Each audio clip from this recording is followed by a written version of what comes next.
Welcome to Southside Sox's Sharing Sox. I'm Leigh Allan, the SSS duty geezer, and with me my son, and again, West Coast correspondent Will, who briefly was the living room correspondent during a visit to Chicago. And we're going to talk about that because we got to go to a ball game. We will, of course, talk about the elephant in the room. That would be the 76-year-old elephant in the room, as opposed to the 74-year-old youngsters such as myself. And we will get to that. And we will get to that, I guess, at length. You've probably heard everything there is to hear about it, but we all get to vent. So we'll do that. We're recording this on Wednesday. We usually record Wednesday around noon, but since there was a day game, an early day game, an early and very fast day game on this Wednesday, we waited to record until after the game, and I'm glad we did, because for those of you without video, Will has Lucas Giolito in screamer mode pictured behind him, and Lucas was back. The guy who was having so much trouble placing just about any of his pitches, really, had them all, even the slider, which is come and go when he's been good. The changeup was great, fastball was hitting, slider was there. The Twins are not a great hitting ball team, but they were just lost, and even more lost against Liam Hendricks in the ninth. I was calling every pitch, and then Steve Stone was calling every pitch, and somehow or other, I don't get it. The Twins batters weren't listening to us, because they would have scored 11 runs if they listened to us. We knew exactly what the pitch was and exactly where it was going, and they didn't bother to listen. But yeah, Giolito was back. That was great. I mean, talk about, this has been a week full of sort of stressful things for White Sox fans in a lot of ways. And Giolito just sort of made me forget about all of that for 2.5 hours. What an incredible bounce back from what we've seen from him. I mean, I don't think you and I ever doubted that Giolito was going to find his stride again. No. He's a great pitcher. The skills there, mechanics are there. He was just, kind of still working through some things. Today was exactly what we wanted and needed to have happen with him. The strut around the mound was back, baby. He looked like he was on fire. It was so fun to watch him pitch. He was working quickly. He was working efficiently. He got through 8 innings. He threw just over 105 pitches, maybe 110 when all was said and done. He was hitting 96 on the radar on fastballs when he was past 100 pitches. But the best thing of all, the thing that was most amazing, was that changeup. That changeup, which has not been the lethal weapon that it was over the last 2 years. It was not there for the first few starts of the season. This time, the changeup, holy cow. When he had it, and he didn't always have it today, but especially as the game moved on, he had it, and man, was it sweet. They were swinging and missing at very high changeups, out of the zone, well out of the zone, which is, I found bizarre. I thought that was just bad batting, but it could be just excellent disguise.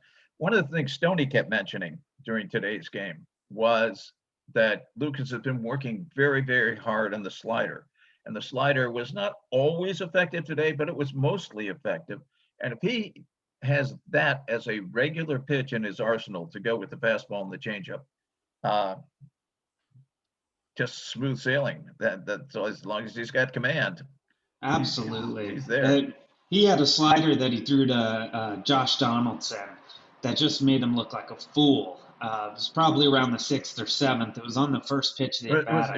It was in the 8th. That Donaldson pinch hit in the 8th. Yeah, there you go. Yeah, it was a feeble at bat. It was a totally feeble at bat. And it was a feeble at bat because Lucas came out firing with a slider that I can guarantee Josh Donaldson was not expecting. And it was a damn good slider. If Lucas is going to have 3 pitches working like that, and the slider really only has to work maybe, 40% of the time for it to be a valuable weapon for him. If he's going to have 3 pitches going like he did today with the fastball, the changeup, and the slider, I mean, I'll be shocked if he gives up more than 2 runs in an outing for the rest of the year. It was so exciting to watch him pitch today. It was just like getting me fired up. This was my breakfast television out here on the West Coast, and I've been a little under the weather, and I'm drinking coffee for the first time in a couple days, so I'm already getting jittery, and seeing those changeups. Just I'm standing up in my living room screaming at 11 in the morning because what I'm seeing is getting me so pumped. And then to see Hendricks come out, obviously last night, Hendricks, does what he does sometimes. Gave up the game, gave up the lead, blew it a little bit. But to see him come out today and just sort of Got wipe even with away, Polanco. yeah, yeah, and just wipe away any concerns that I had. Really, he just looked so great. And I don't know if you saw his little Conor McGregor strut afterwards while they were high fiving, but it was good to see him back, see him smiling. We knew that we were going to win a lot of games by a hefty margin this year. We knew we were going to have a lot of games where we just flat out outscore people. A concern, especially with this bullpen and especially kind of with Giolito early on, was are we going to win the close games? Last night, we didn't. We blew it. Today, I think could be a game that turns that around for us. Obviously, we're having a great season, but if we can win these close games, I kind of think this team is unstoppable. If we look through the team has been stoppable through the week. And splitting 4 games at home with Kansas City is not exactly a great achievement. 2 out of 3 from Minnesota is good, but Minnesota, let's face it, stinks this year. We saw them beat Minnesota. We actually got to go to a game together for the first time in 2 years, and it was a lot of fun. We saw, and I was kind of disappointed in our own website when they pick up who's the MVP of the game kind of thing, and did not post Billy Hamilton for that game, which was last Thursday afternoon. Billy saved 5 runs at least, and one was a leap at the wall, another was just a run deep into left center, and I thought, how could anybody not recognize the greatness of that catch? But I then watched the video, and I see why, because in person, that was an incredible catch. And video, it's a pretty good catch. You just didn't see the acceleration he had to have from the very beginning to catch up with a ball that was smoked into left center. On the other hand, I thought one of the high moments, and we need to bring this up because other people will not have seen this. We were sitting upper deck, kind of at the edge of the grass behind third base. I know what this is going to be. Routine fly ball to left center that Andrew Vaughn took off after, and it was like watching a garter snake going through a lawn trying to avoid a lawnmower. And it was, and then he caught the ball. He was laughing. Hamilton was in center. Hamilton, I think, was about to fall over laughing after watching him take that route. I mean, give Andrew Vaughn credit. He is aware of how ridiculous it looks when he's going after a routine fly ball. And give him credit that he catches them.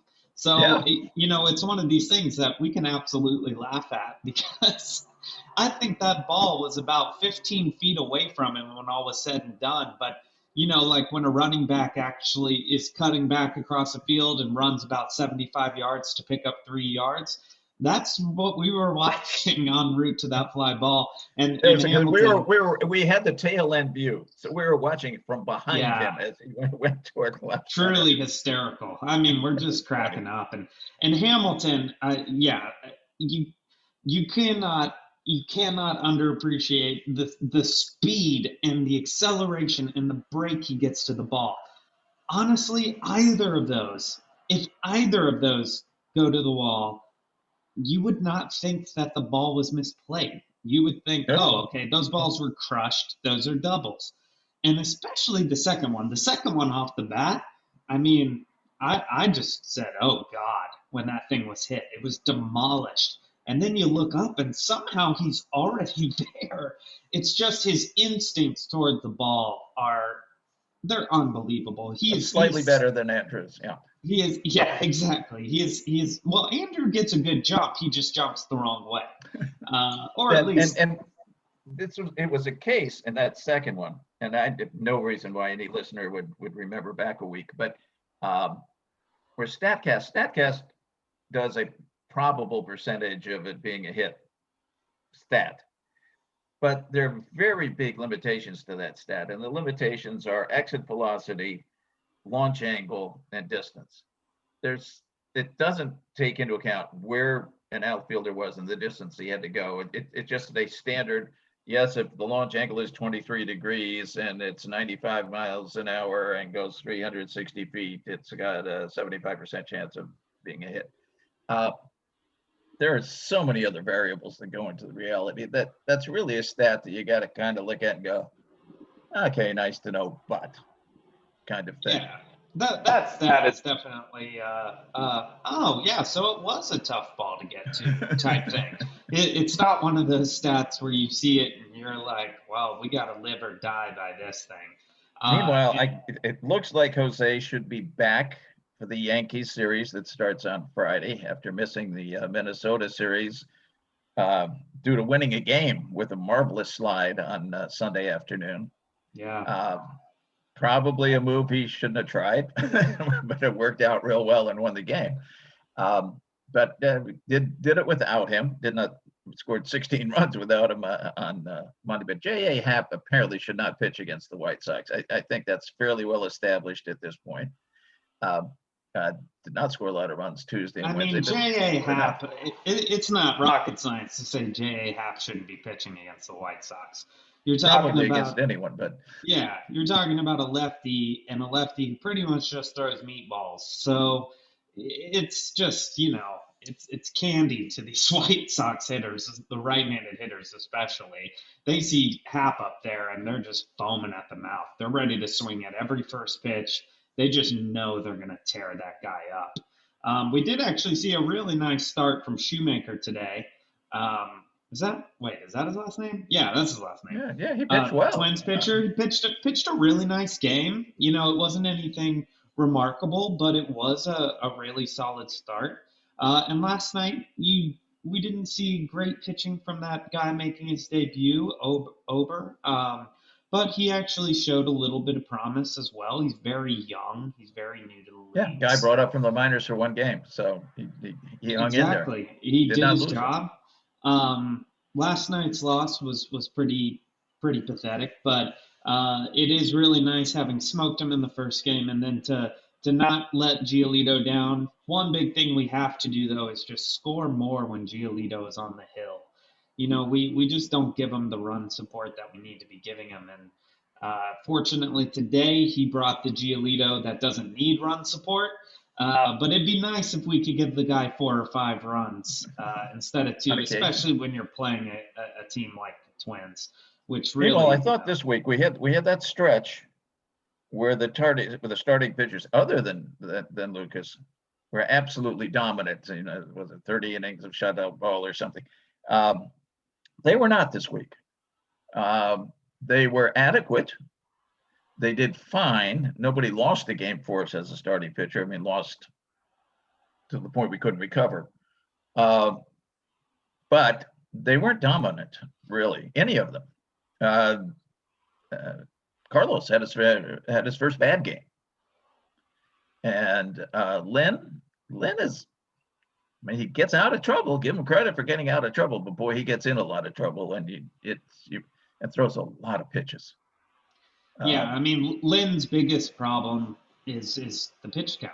He's throwing, especially early in games, he's going out there and throwing 25 pitch innings. Well, you can't do that and make it very far. And he's a workhorse. He's a guy who can throw 125 pitches. But if you're throwing 25 an inning, that only gets you through 5. We got to see him get a little bit more command. He's just throwing too many balls. He's going deep with too many counts. Guys are fouling the ball off. He's not fooling a lot of people right now. That being said, I'm not too worried about Lynn. I think Lynn is still extremely valuable, and he's going to be extremely valuable moving forward. These are all things that, Lance Lynn knows he needs to work on. He's a really solid pitcher. Again, a lot of people early on said, well, Lynn's our real number 1, maybe. I totally disagree with that. I think Lynn is absolutely our number 3, and I think he's one of the best number 3s in all of baseball, and I think he will continue to be one of the best number 3s in all of baseball. Giolito is still the 1, and I'm glad that he came out today and we were able to put that argument to rest. Keuchel, still a little struggle here and there, not with the command that he had at least the earlier part of last year, really until the very last parts of last year. Hard to say what the problem is there, other than maybe just getting old. We all do. Speaking of old, should we go on to the other thing that happened? Well, first let's just talk about Keuchel a little bit more. Keuchel's always been plagued by back issues and injuries, and I think if anything's contributing to him not being quite as in command as previous years, it's probably stuff like that. He is getting older. It wasn't a bad outing though. He's No. still a guy that I think we can depend on to get out of the game at 4 runs or less. And with our offense, I think if we have a starter who's going to keep it under 4 over 6 innings, hopefully 7, but I know it's a stretch for him. I think we have a lot to look forward to with him too. I do think by the end of the year, you're looking at Rodon pitching the second game of a playoff series with Keuchel and Cease, potentially fighting over the game 4 scenario. We're a long way from there. A lot of things can happen between now and then. But I actually am still very, very positive on this rotation. The bullpen's another thing. We'll save that for another podcast. I'm just glad Liam Hendricks went out there today and got it done. That helped a lot. But let's take a quick break, and we will come back and talk about what everybody's been talking about. And believe it or not, I have some strong feelings about what's been going on. Really? So we'll be right back. All right, welcome back to Sharing Sox. Let's dive into it. Go ahead, Geezer. Well, the elephant. Today, and again, this is Wednesday. We don't have to tell people what happened with the Yermin Mercedes and the 3-0 count, 45-mile-an-hour loop ball comes in, boom, goes out of the park. Tony La Russa shows what an arrogant ass he is.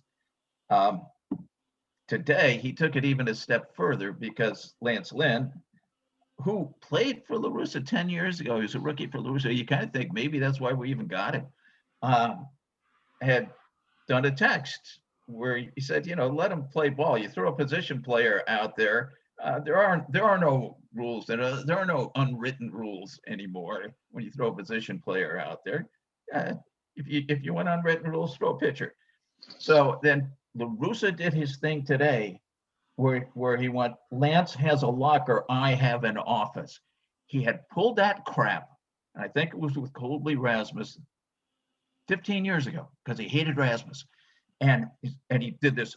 He has a lot, players have a locker, I have an office, let's see who lasts longer. Well, let's hope he doesn't last longer. He is an arrogant jerk. And of course, we knew that. We've known that from day one. He's one of the biggest jerks to be involved since Ty Cobb and to be involved in this game. And he is not going to stop being that. He puts his own player under the bus. It's one thing to think that Yermin Mercedes did something wrong by swinging at a 3-0 pitch in an 11-run game. If you think that's the case, you call the guy aside. You bring him back into your office that you have because you're the manager, and you say, hey, we don't do that. I gave you a sign to take. Now, why anybody would bother to look for a sign when you're 11 runs up and there is nobody on base? What's a sign going to be? I gave you a sign, and Russa was saying things the original. I came out of the dugout. Bullshit. If you came out of the dugout, the umps called time. Nobody called time. He did not come out of the dugout yelling about take. No, you see him doing it after. You see him out there yelling after when Mercedes is coming around the bases. Yeah. And if you're going to complain about signs, the day before, Yoan Moncada ran through a stop sign at third base, got thrown out by a mile, and almost cost us a ball game. It certainly cost Jose Abreu an injured ankle. Players miss signs or disobey signs or whatever. Sure, you call them in the office, you say, don't do that. Pay attention. Joe says, stop. Whatever. There's a rule in leadership that says you praise in public, you chastise in private. It applies in sports. It applies in business. It applies if you're a teacher. If you're a parent, it doesn't matter.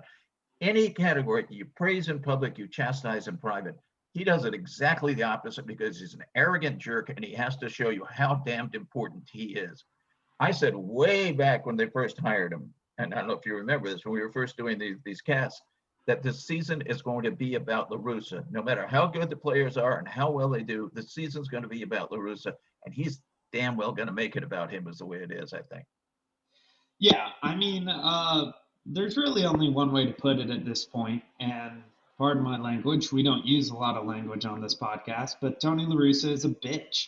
He is. He is a whiny, old, arrogant, cocky bitch. And I don't know if his whole theory is I'm going to be so unlikable that the players are all going to unite in their hatred of me. And that's what's going to keep the team together. Which, if that's the case, he's as good as everyone said he is, because he is alone in this thinking. That's the other thing that's mind-blowing is, aside from some cranky, White Sox fans, some cranky old, guys who don't know how the game has changed. I'm a cranky old guy, but you're a cranky old guy, but you still know that Tim Anderson is more exciting than Tony La Russa.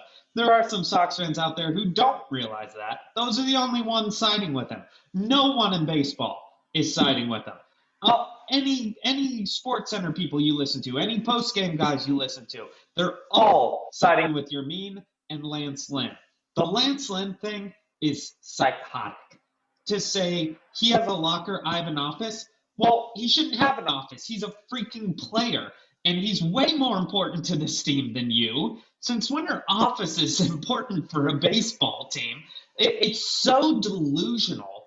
And, he looks drunk half the time. He seems drunk half the time. I hope he's not.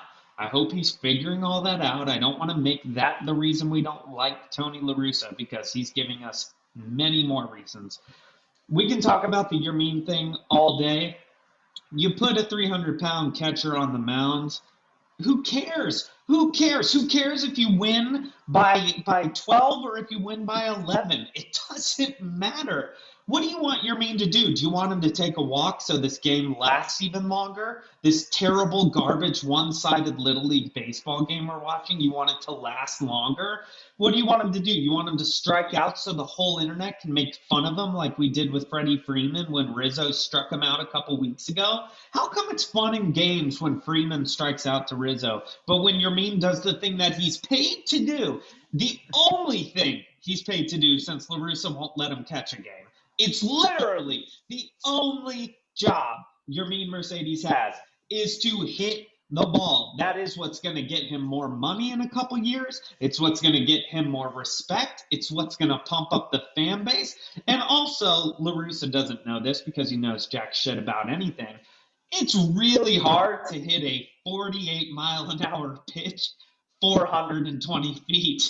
I mean, you're talking about a whole different level of power. He hit that ball out, and my first thought was, I can't believe he did that. And it wasn't because he hit the ball. It's because he hit the ball as far as he did. That's incredible. It's also a ball that was in on his hands. Oh, it was remarkable at that. And what do you want him to do? Do you really want him to walk? I mean, it's one thing if it's a real pitcher. Okay, obviously we can all agree if it's a real pitcher, you take that pitch. You still got to swing at the next one if it's a strike. Your job's not to strike out in Major League Baseball. All we do is talk about how we don't want people striking out. But when you bring in a position player, and the position player is not only not a pitcher, but isn't even trying to throw a pitch that can get a guy out. That was the thing. One of the things to me, most position players, when they come in and throw, really try to throw. I mean, most of them pitched at some time in their lives, at least as far as high school. I don't know if Alexei would come in and he'd throw high 80s and curveballs, and he'd laugh. The position players laugh if they get you out, and nobody cares because it's funny. Because they were still trying. When Freddie Freeman struck out, Rizzo actually got him on a pitch. You know, it wasn't like Freeman was up there just goofing off. Rizzo got him, and that's what made it fun. But you got this guy up there, and people keep saying he threw an eephus pitch. I'm like, it's not an eephus pitch if you throw if it's the only pitch you throw and they're all 48 miles an hour. It just means you're lobbing it. That's all it is. It's not an eephus pitch. You're just Well, lobbing the ball. Your mean pitched against Boston. Remember the game where Tony gave Yeah. up 6 runs down in Boston, one of the best run scoring parks in baseball, and Tony gave up and put in position players. And your mean pitched, and Boston stole a base on him.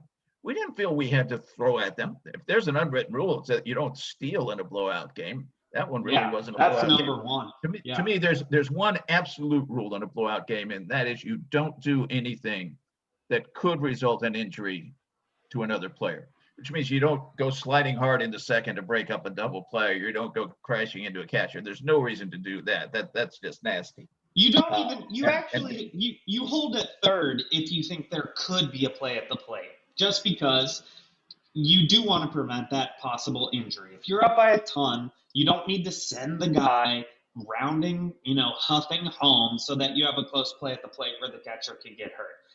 But that's really it, and stealing the base.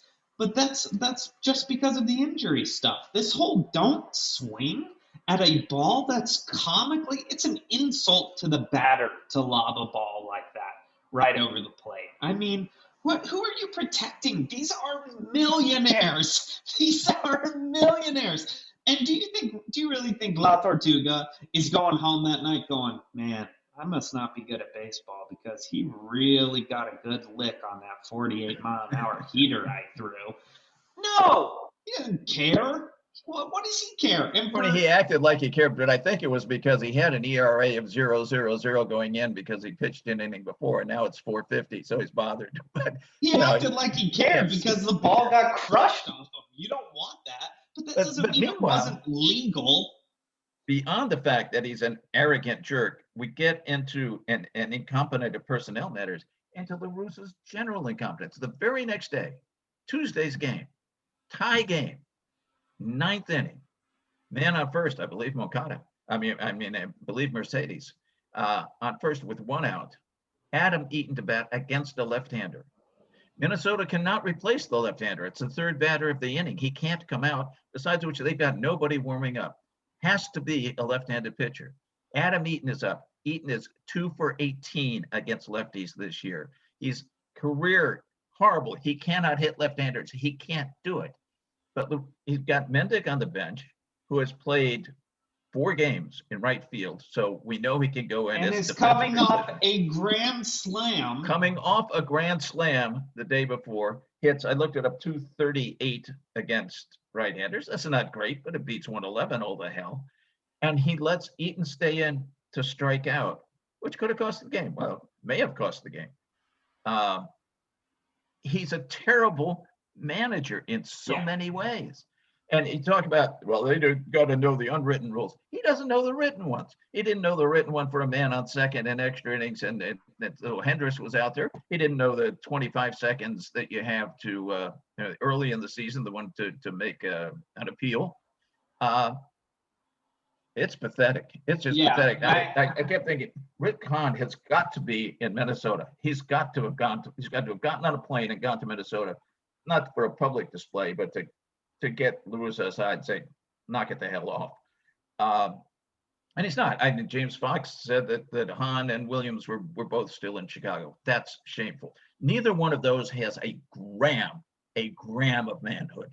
Nah, they should have quit in October. They should have quit when it turned out about the DUI. They should have quit when they found out that Reinsdorf knew about the DUI and didn't tell them. These are guys who are employable anywhere. It's not like, oh, they quit, they'll never get another job. Hahn's the executive of the year in Major League Baseball.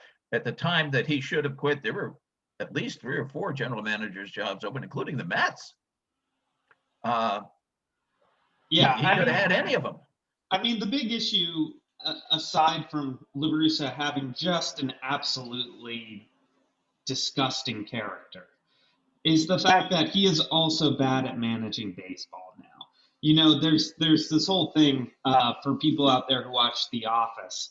They did a British version, they did an American version. And in the American version, they had to actually make Steve Carell's character good at his job, because they said that in America, you wouldn't get to keep that job if you were that awful in terms of character, but also couldn't make sales. And right now, what we are looking at is a version of Michael Scott, of Steve Carell's character, that is that awful, that is misogynistic, that is racist, that is garbage, who also can't make sales. And this team, fortunately, is good enough to overcome that. Yes, But that's it the is next. costing us wins. It is A absolutely couple of costing these us wins. guys like Paul Sullivan and that jerk for Forbes.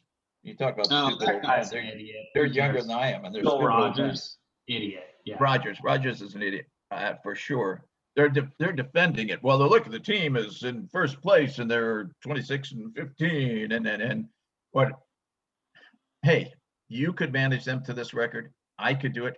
Your mother could do it. She doesn't like baseball or know much of anything about it. You could bring somebody off the street, and they could manage this team. That all you got to do to manage this team is if you drag somebody out of the stands and said, "You're the manager today," just have them turn to Ethan Katz and say, "Let me know when to replace a pitcher," and turn to Frank Menachino and tell me if a batter's doing something wrong, and turn to Miguel Cairo and says, "Remind me what the rules are."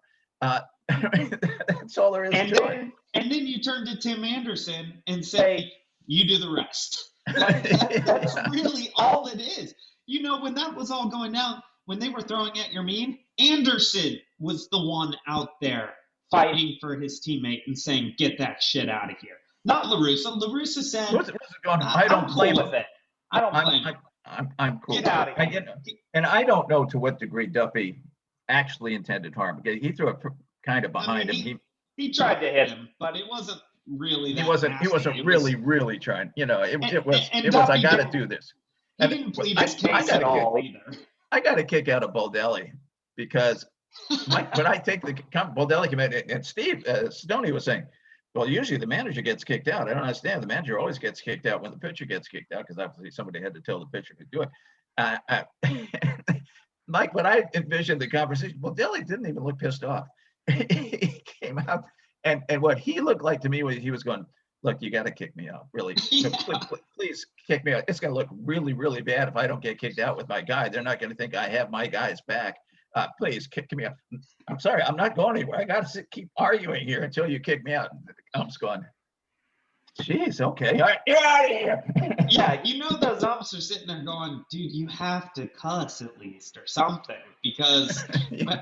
What are we gonna do? You're not even getting angry. Kick some dirt on me. No, don't hit me. I don't want that. But you know, I don't want you to get suspended or fined. But throw your hat down or something, man. Because what are we gonna do? And kicking dirt's a good one.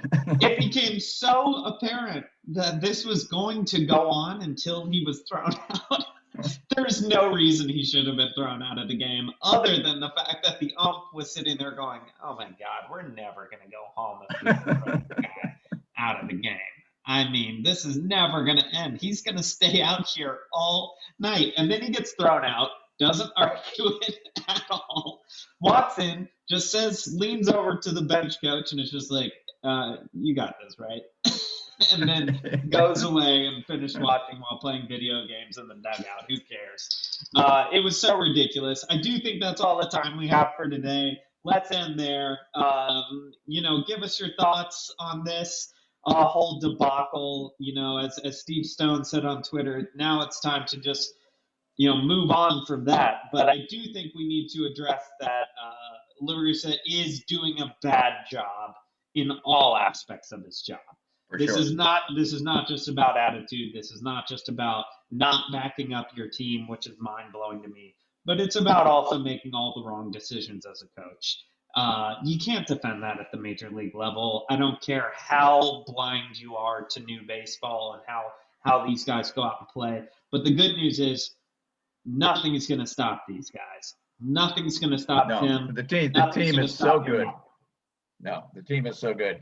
We're going to find how good coming up, although the tension has gone a little bit, but a trip to New York is always a big adventure. Giancarlo Stanton just went on the IL. Gilbert Torres is on. The Yankees are missing a lot of their big bats, but they're still a whole lot better than pretty much any of the teams we've played.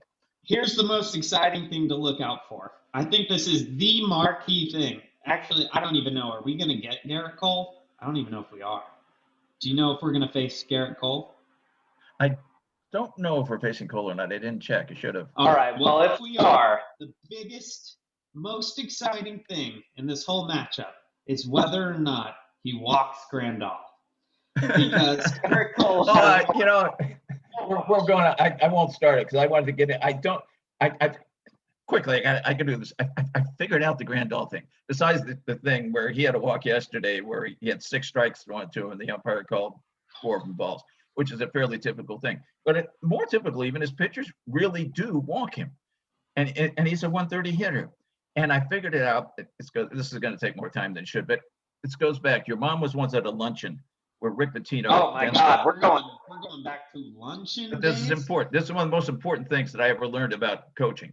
Rick Pitino was a Kentucky coach, and he spoke at the luncheon. And the year before, the Cats had lost in the Final Four to Arizona in the closing seconds. And he said it was my fault. It was totally my fault because we had a timeout. We had a play set. We knew what we were going to do. We were going to win this game. And as they left the huddle and went out on the floor, I said, don't throw the ball away. And he said, absolutely crucial error. I never should have said that. I realized that as soon as I said it, you never leave with a negative. Never. If I had said, make sure of your passes, we win that game, national championship, done. So I said, don't fall the ball away. 5 seconds later, I threw the ball away, and that was the end of the game. I think pitchers go out there now against Yasmani Grandal, and they go, don't walk this guy. Yep. Don't walk this guy. And they bounce. I mean, one of the ones on Tuesday night, I think 2 of them bounced, and the other 2 were over his head. There is no explanation for it outside of exactly what you just said. It's that whole, like, you know, if you tell someone not to laugh, they're almost guaranteed to laugh thing. I think you're exactly right. I think he walks up to the plate, and the pitchers see a strike zone this big for some reason, and they just go nowhere near that thing. It's really absurd. But I think you are 100% correct. That's what's going on. And I can't wait to see if Yasmani Grandal breaks Garrett Cole's no walk streak. I don't know if we're going to face him, so this could all just be for fun. But it's going to be a great week, an exciting week going to New York. I'm looking forward to it. That's all the time we have for Sharing Sox. Thanks for listening, and we'll see you next time.